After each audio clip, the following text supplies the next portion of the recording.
মাত্র এক টুকরা বুকের মাংস দিয়ে আর কিছু পরিমাণ আলু দিয়ে ক্রিস্পি আলুর চপ। অসম্ভব মজাদার। সামনে যেহেতু রমজান আসছে, ইচ্ছা করলে এই রেসিপিটা আপনিও বাসায় ট্রাই করতে পারেন। আমার বাসায় ছোট বড় সকলের খুব প্রিয় একটা খাবার। ওপরে ক্রিস্পি আর ভিতরে আলু আর চিকেনে ভরা। বাইটে বাইটে যেন চিকেনটা পড়ে, খুব মজা লাগে। তবে এটা কিন্তু বানানো মোটেও কঠিন না। আমার ঘরে যা কিছু আছে সেটা দিয়ে বানিয়েছি। এক্সট্রা কোনো কিছুর এখানে ব্যবহার হয়নি। আর কথা না বাড়াই, রেসিপিতে চলে যাই। নিয়েছিলাম আধা কেজি পরিমাণ আলু আর মাত্র একটা মুরগির বুকের এক অংশ নিয়েছিলাম। ছোট ছোট টুকরো করে সিদ্ধ হতে দিলাম। না, এতে আমি কিছুই দিব না, শুধুমাত্র পানি দিয়ে সিদ্ধ করব। আমি এখানে খুব ভালোভাবে চেক করে নিচ্ছিলাম যে সিদ্ধ হয়েছে কিনা। যেহেতু এখন নতুন আলু, খুব সহজেই কিন্তু সিদ্ধ হয়ে যায়। সিদ্ধ করার পর পানি ঝরিয়ে ঠান্ডা করার পরে এভাবে করে নিয়েছি। আর এই তো কড়াইয়ে দিয়ে দিলাম তেল। আধা কাপ পরিমাণ তেল দিয়ে এখানে ৩টা পেঁয়াজ কুচি দিয়ে খুব ভালোভাবে এখন ভেজে নিয়েছি। আমি ভিডিওটা যেহেতু একটু বড় হবে তাই টেনে টেনে দিয়ে দিয়েছি। কিছু পরিমাণ এখানে কাঁচা মরিচ দিয়েছি। ঝালটা আপনার উপর ডিপেন্ড করবে যে আপনি কিভাবে কতটুকু খান। স্বাদমতো লবণ অবশ্যই তো দিতে হবে। দিয়ে আমি আবারও খুব ভালোভাবে নেড়ে চেড়ে নিচ্ছি। এরপর পরে এখানে দিয়ে দিব আমি ১ চামচ অর্থাৎ ৪ চামচ আদা রসুন বাটা। সেটাও খুব ভালো মতো ভেজে নিচ্ছি, যেন গন্ধ না থাকে। আর মুরগির যে আলু আর বুকের মাংস সিদ্ধ করার পানিটা কিন্তু পুরোটা আমি ফেলি নাই।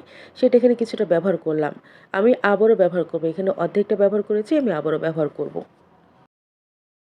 এখন খুব ভালো মতো এগুলো কষাতে থাকছি। এর পরপরে সব মসলা এখন চলে আসবে। দিয়ে দিলাম ১ চা চামচ পরিমাণ ধনের গুঁড়া। আমি সবসময় এই খাবারটাতে একটু ধনের গুঁড়া বেশি দিই। এর পরপরে দিয়ে দিলাম লাল মরিচের গুঁড়া। এরপরে আবার খুব ভালো মতো কষিয়ে নিচ্ছি। খুব ভালো মতো মসলাটা যখন কষানো হয়ে যাবে তখন মুরগির বুকের মাংস যেটা একেবারে হাত দিয়ে ছিঁড়ে ঝিরিঝিরি করে রেখেছিলাম সেটা দিয়ে এখন ভাজা, ভাজা করে নিচ্ছি। এক্ষেত্রে এই অবস্থায় কোনো পানি দিচ্ছি না। এখন এমনি খুব ভালো মতো এটা একটু কষিয়ে নিচ্ছি। যদিও এটা হতে আমার খুব বেশি একটা সময় লাগবে না। তারপরেও আমি কিছুটা সময় নিয়ে এইখানে ভাজা, ভাজা করার পরে আলুটা দিয়ে দিচ্ছি। আলুটাও আমি একেবারে ম্যাশড করে রেখেছিলাম। আপনারা ইচ্ছে করলে এখানে গ্রেটার দিয়েও কেটে নিতে পারেন। যেহেতু হাতের কাজ খুব ইজিলি এটা করা যায়। খুব ভালো করে আবার সবকিছু একসাথে মিশিয়ে আমি এখানে ভাজা, ভাজা করে নিচ্ছি। এই ক্ষেত্রে পরবর্তী পানি যতটুকু রেখেছিলাম আমি আগেই দেখিয়েছিলাম সেই পানিটা আবার দিয়ে আরেকটু মাখো, মাখো করে নিচ্ছি। একটু সময় নিয়ে এখন আমি এটা নেড়ে চেড়ে খুব ভালো মতো কষিয়ে নিচ্ছি। এটা আসলে যত বেশি ভাজা, ভাজা যত বেশি আঁঠালো হবে তত ভালো লাগবে। স্বাদ একটু বাড়ানোর জন্য এখানে স্বাদে ম্যাজিকের একটা মসলার প্যাকেট দিয়ে দিলাম। এটা একেবারে অপশনাল, এটা না দিলেও মোটেও খারাপ লাগবে না। আপনারা আপনাদের ইচ্ছামতো এটা ব্যবহার করতে পারেন। যদি মনে করেন যে না ব্যবহার করব না, সেক্ষেত্রে স্কিপ করতে পারেন। এটা কিন্তু আপনাকে অনবরত নাড়তে হবে। যদি না নাড়েন সেক্ষেত্রে দেখা যাচ্ছে যে পাতিলের তলায় ধরে যেতে পারে। যেহেতু এটা আলু আর খুব বেশি একটা তেল দিই নাই এবং আঠালো একটা জিনিস, তাই কিন্তু এটা দেখা যাবে যে একটা পর্যায়ে ধরে যাবে। তাই আপনাকে এখানে নাড়ানোটা বন্ধ করা যাবে না। অনবরত এটা নেড়ে যেতে হবে। একেবারে শুকনা আঠা হওয়া পর্যন্ত। এটা চাইলে কাঁচা করতে পারতাম, কিন্তু এইটা চুলাতে এইভাবে করাতে অন্যরকম টেস্ট লাগে। দিয়ে দিলাম খুব সামান্য আমার হাতে তৈরি করা গরম মসলার গুঁড়া। এটা অবশ্যই দিবেন, যেহেতু চিকেনে আমি সিদ্ধ করার সময় কোনো কিছু দেইনি। এজন্য এইখানে এক্সট্রা কোনো রকমের যেন ফ্লেভার না থাকে চিকেনের। এই কারণে এটা দেওয়ার চেষ্টা করবেন। আমার এটা কিন্তু একেবারে রেডি। এখন ঠান্ডা করে নেওয়ার পালা। তারপরে কোটিংয়ের জন্য এখন লাগবে ময়দা। আমি এইখানে প্রায় ১.৫ কাপ পরিমাণ ময়দা নিয়ে নিয়েছি। আপনারা আপনাদের ইচ্ছামতো নিয়ে নিবেন। আর ময়দাটা যেন খালি, খালি না লাগে এ কারণে কিছু মসলা ব্যবহার করছি। ধনের গুঁড়া, টালা জিরার গুঁড়া, লবণ আর মরিচের গুঁড়া।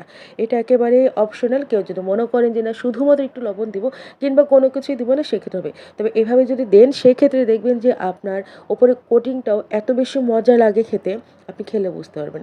এরপরে সামান্য একটি পানি। এখানে একটু বলতে ২ থেকে ৩ টেবিল চামচ পরিমাণ পানি দিয়ে খুব ভালোভাবে এখন হাত দিয়ে মাখাতে থাকবো। আর কিন্তু একেবারেই পানি ব্যবহার করব না। অনবরত এটা যখন আমি মাখাতে থাকবো, আমি যে ওপরে কোটিংটা ক্রিস্পি করতে চাচ্ছি এটা অটোমেটিক্যালি এটা কিন্তু এখানে ক্রিয়েট হয়ে যাবে। এই যে আমি যেভাবে ঘুরিয়ে, ঘুরিয়ে করছি, আমি যেহেতু একটু ফাস্ট করে দিয়েছি, যেহেতু অনেক বেশি কাজ এইখানে ভিডিওটা অনেক বড় হয়ে যাবে, এই কারণে আমি একটু টেনে, টেনে দিয়েছি। তারপরে একটা এরকম ছাঁকনার সাহায্যে আমি কিন্তু চেলে নিচ্ছি। তাহলে একেবারে ময়দার যে গুঁড়াটা ছিল সেটা এখানে আলাদা হয়ে যাবে। আর এইখানে যে কোটিংটা আমরা করব, ক্রিস্পি যে ভাবটা আসবে সেটা এখানে সেপারেট হয়ে যাবে।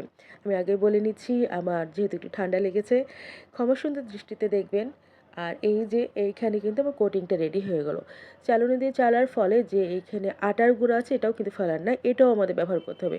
আমি এখানে ৫-৭ চামচ নিয়ে নিলাম আর সামান্য একটু ঠান্ডা পানি দিয়ে এভাবে কিন্তু গুলিয়ে নিচ্ছি। এটাও আমাদের ব্যবহার করতে হবে। এখন খুব ভালো মতো এটা গুলিয়ে নিচ্ছি, কোথাও যেন লাম্পস না থাকে এটা খেয়াল করতে হবে। তবে এর ঘনত্বটা হবে যে একেবারে পাতলাও না আবার অনেক বেশি হেভীও না। এটা আমি সাইডে রেখে দিচ্ছি। এখানে কিন্তু আমার পুর অর্থাৎ আলুর চপের যে চিকেন আর আলুর মিশ্রণ ছিল সেটা রেডি। হাতে একটু তেল মাখিয়ে নিয়ে আমি গোল, গোল করে চ্যাপ্টা করে এভাবে বানিয়ে নিয়েছি। এই সাইজটা একেবারে আপনি আপনার ইচ্ছা মতো দিবেন। কেউ লম্বা করতে পারেন, গোল করতে পারেন, আপনার ইচ্ছা মতো। আমার কাছে এরকম কাবাবের মতোই ভালো লেগেছিল তো আমি এভাবে করেছি। জাস্ট একটু তেল মাখিয়ে নিলে হাতে আর লাগবে না। এইভাবে গোল, গোল করে চ্যাপ্টা, চ্যাপ্টা করে নিয়েছি। এই যে এইভাবে। আপনারা ভিডিওতে দেখে অবশ্যই বুঝতে পারছেন আমার কিন্তু বেশ কয়েকটা হয়েছিল। আমার বাচ্চারাও খুব সুন্দর মজা করে খেয়েছিল। আমি এইভাবে একে, একে প্রত্যেকটা এভাবে বানিয়ে নিলাম। এটা খেতে এত বেশি মজার আপনারা কিন্তু এভাবে করে ফ্রিজে রেখে প্রায় মাসখানেক ধরে খেতে পারেন। এটা তো বাচ্চাদের টিফিনের জন্য খুব ইজি একটা রেসিপি। আর এই তো আমার যেহেতু ওইদিকে সবগুলো বানানো শেষ, যেই ময়দার গুঁড়াটা আমি গুলিয়ে রেখেছিলাম সেটার মধ্যে ১ম কাবাবটা আমি এইভাবে ডিপ করে নিয়ে এটার কোটিং করার জন্য যেই ময়দাটা আবার রেডি করে রেখেছিলাম সেটার মধ্যে এখন আমি গড়িয়ে নিব। আপনারা কিন্তু যেকোনো চিকেন ম্যারিনেট করে এভাবে যদি গড়িয়ে নেন এবং ওপরে যে ক্রিসপি ভাবটা সেম এই একইভাবে কিন্তু আপনি করে নিতে পারেন। আমি হাত দিয়ে এপিঠ ওপিঠ খুব ভালোভাবে মাখিয়ে নিচ্ছি। আপনি এখানে চেষ্টা করবেন খুব আলতোভাবে বাট পুরাটা যেন কাভার হয়। চেপে, চেপে একদম বসাই দিবেন না কিন্তু পুরাটা কাভার করবেন। এদিকে আমি চুলায় তেল আগে থেকে দিয়ে রেখেছিলাম, গরম হয়ে গেছে। একে, একে এখন আমি দিয়ে দিচ্ছি। আমার ভিডিওটা আজকে একটু বড় হয়ে গেছে, যদিও এই রেসিপিটা একটু বড় কিন্তু খেতে অনেক মজা। যেই জিনিসটা খেতে ভালো তার জন্য তো একটু কষ্ট করতে হবে, তাই না বলেন? এপিঠ ওপিঠ এখন ভাজার পালা। আপনার ঠিক যেমন প্রয়োজন সেভাবে ভাজবেন। কেউ যদি চান যে একটু ডিপ ব্রাউন করবেন, কেউ যদি চান গোল্ডেন ব্রাউন করবেন তো সেভাবে করতে পারেন। আমি একটু সময় নিয়ে এখানে ভেজে নিয়েছি, ভাজা হয়ে গেলে তুলে নিচ্ছি। অসম্ভব মজাদার এবং ক্রিসপি একটা নাস্তা। তবে কোট করার পর ওই পর্যায়ে আপনারা কিন্তু ডিপে রেখে দিতে পারেন। আমার একে, একে কিন্তু প্রত্যেকটা তুলা এখানে শেষ হয়ে গেল। এই যে আজকের রেসিপি এ পর্যন্ত। যারা, যারা দেখলেন অবশ্যই ভালো থাকবেন, আমার চ্যানেলের সাথে থাকবেন, সাবস্ক্রাইব করবেন। আল্লাহ হাফেজ। আসসালামু আলাইকুম।